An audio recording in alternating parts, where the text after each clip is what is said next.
नमस्कार, जयंतीच्या किचनमध्ये तुम्हा सर्वांचं स्वागत आहे। आज आपण रसम पावडर कशी बनवायची ते बघूया।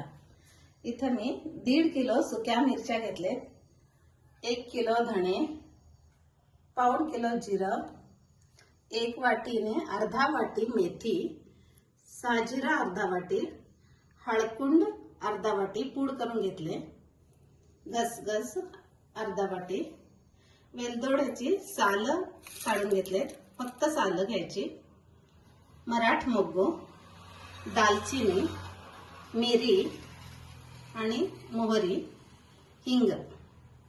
इथं करब्याची पानं धुवून स्वच्छ सुकी करून घेतले, पाऊण वाटी हरभऱ्याची डाळ, अर्धा वाटी उडदाची डाळ।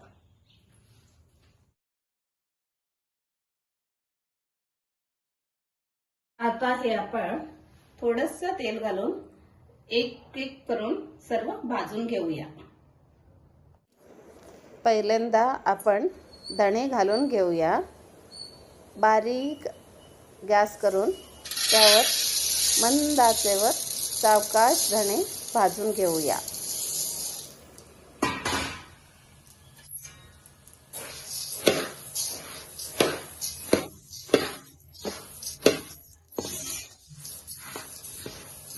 आता धणे छान भाजून झाले, धणे भाजलेला छान वास यायला लागलाय।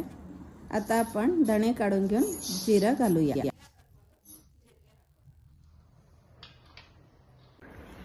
भाजलेले धणे एका डब्यात काढून घेतले।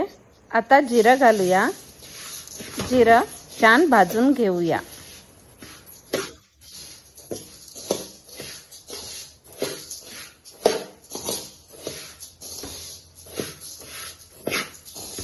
जिरं छान भाजून झालंय, जिरं भाजलेला छान वास यायलाय।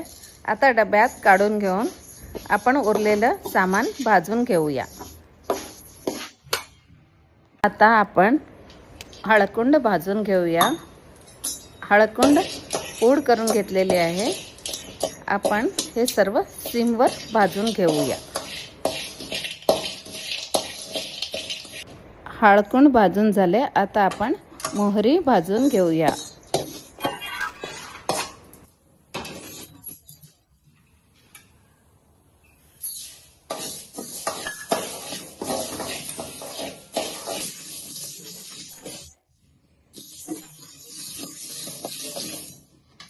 मोहरी काढून घेतलेली आहे। आता गसगस भाजून घेऊया।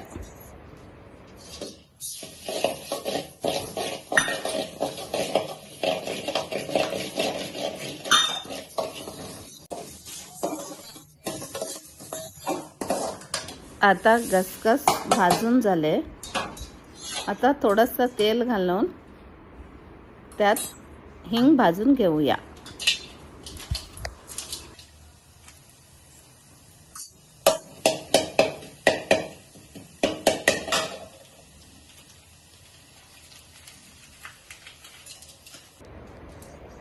आता आपण मेथी भाजून घेऊया। मेथी छान कलर येईपर्यंत भाजून घेऊया। भाजून घेतलेले हरभऱ्याची डाळ आणि उडदाची डाळ घालून घेऊया। भाजून घेतलेले मराठ मोगो, भाजून घेतलेलं साजिरा, भाजून घेतलेली मिरी, भाजून घेतलेले दालचिनी, सालं काढून भाजून घेतलेले वेलदोड्याचे,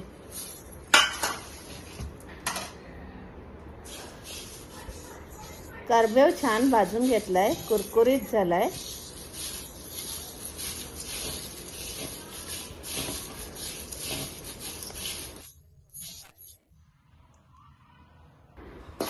भाजलेल्या मिरच्या आणि भाजलेलं मसाल्याचं सामान आता आपण गिरणीत पूड करून आणूया। तुम्ही ह्याच्या अर्ध्या किंवा पाव भाग केला तर घरात मिक्सीमध्येच तुम्ही ह्याची पूड करू शकता। आता ही आपली रसम पावडर तयार झालेली आहे.